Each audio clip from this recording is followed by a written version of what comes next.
right, Maya, so just released a new EP with Love. Kind of talk about what inspired the release of this project.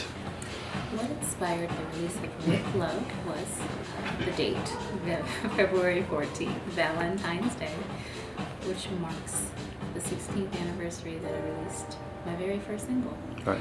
Every Valentine's Day or Christmas, I release something exclusive to the fans under the radar. But this year was a milestone, so I said, let me do more than just one song. Right. So I put a little EP together abruptly, probably 2 weeks prior. Oh, wow. But it's music that has been in the archives forever. I stay in the studio and I don't stop recording. Right. So that's how it was compiled. Right. I noticed the sound of the EP was a little bit more R&B than we heard on the Sugar and Spice on the Kiss album. Was that by design? Was that like kind of an indication of what's going to come, or? Well, I record all kinds of different music genres, tempos, and I felt because of the holiday Valentine's Day surrounded around love, and the fact that people are just hungry for music, and myself, that I would stick to the love theme. And these songs that actually work well together happen to be in the R&B lane. One was acoustic, one was more neo-soul, and the other two, well, the last one, Do It, is more contemporary R&B, what's happening today. And House Party was sort of throwback, sort of reminiscent of R. Kelly's Chicago two-step record. Right. So they're all a little different, but they do have the root of R&B. Definitely do.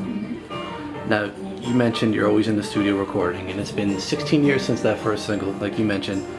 What's the difference recording back then and recording now? Let's start with technology-wise.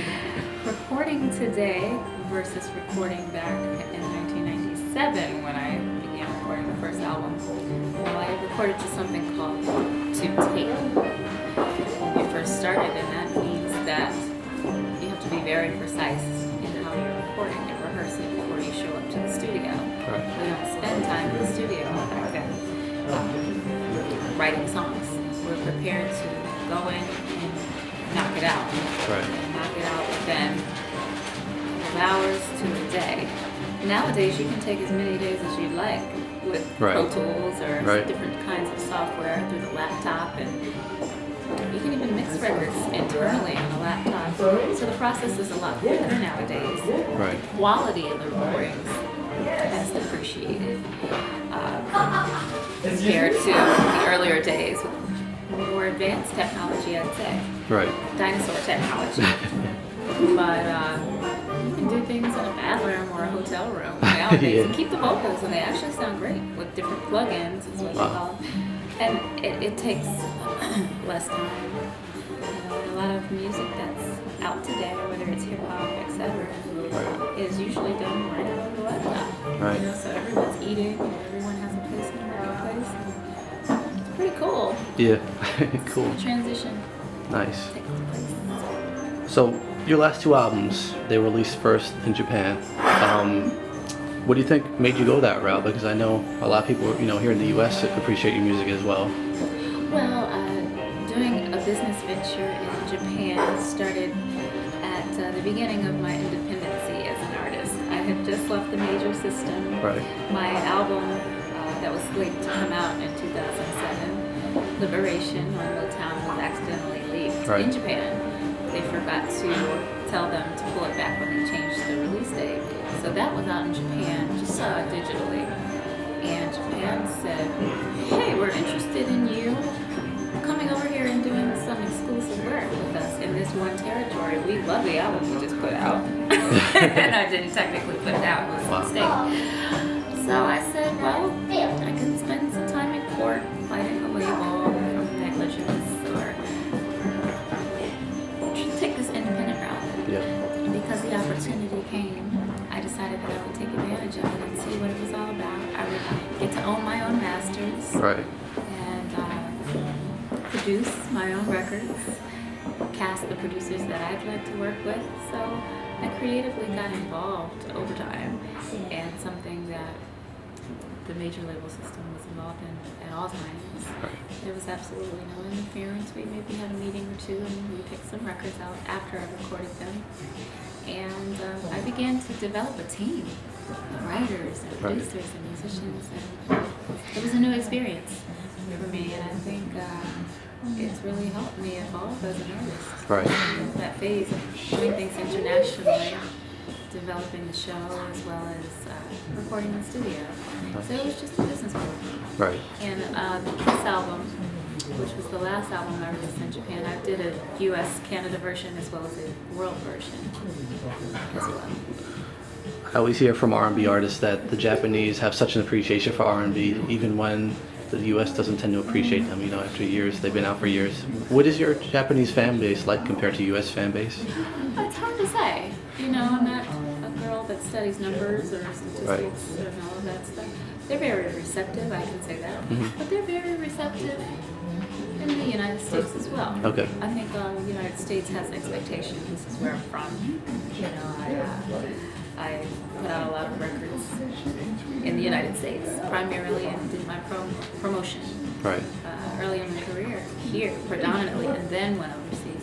But they've always been receptive. Japan follows American culture musically a lot, and they welcome even dancehall is huge out there, and I experienced firsthand. They're receptive to all kinds of cultures around the world, which was an education for me. Right. You know, so it's a melting pot for music. Nice. Cool. So, you know, you've had multiple platinum albums out. You've had a Grammy Award. So, do you feel like you don't get the credit you deserve here in the U.S. because you've done so much? I'm not really looking for credit, but I really think that I'm just starting as a real artist now. Mm-hmm. You know, I think everything else was sort of just an education with great experiences and wonderful opportunity and success based on how it was defined by other people. But I haven't had my own success yet. You know, in my mind, I'm just blossoming. Right. And just learning so many things that will happen with time and Right. experience. But it's been an education, sort of like going to grade school, middle school, high school, college, getting your degree, and now pursuing your career. I'm now pursuing my career as an artist. Everything else was an education. Everything else was school to me. Right. You know, so I'm just beginning. Wow. Yeah, that's how I feel. I don't really look for credit. Right. That makes sense. So, with that being said, where are you at with your artistry? I mean, you're saying it's been like school to this point. Where are you at when you go with the creative process and when you go to When create? I go to create, I'm actually an artist. I'm Right. pulling from real experiences. I'm inspired by other things, other people, documentaries, movies, film, the world.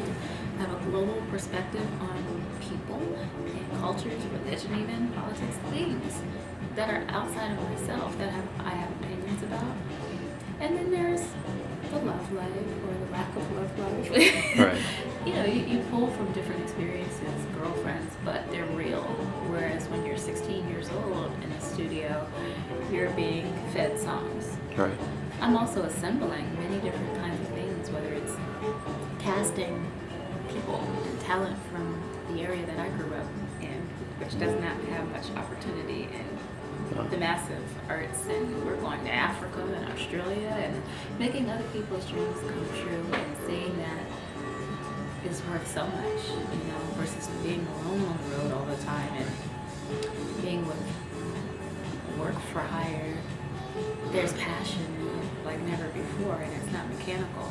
Right. It's not mechanical at all. It's really real, and I'm able to bless other people's lives as they're able to bless mine. And it's a fascinating experience. awesome. Now, I was sort of learning and paying dues and going through the motions, sort of. And a lot of things were just so fast. It was technical, and I didn't get to live in the moment. Right. Love it. So just to wrap up, then, you know, tell us what's next for you. What's coming next? What's coming next? Well, some music. I'll leave it general. Okay. You know, some music. I did a film last year. It was an independent film that may be coming in 2014, depending on the powers that be. And I really enjoyed the role. I played the role of a marine biologist / lieutenant in the Navy. And it was a kick-ass role. So I enjoyed that. But there are other things like my foundation and training for a marathon this year. My second one, 26.2 miles, keeping my body together, and now a vegetarian. Some personal things that I'm working on outside of music as well. Cool. Nice.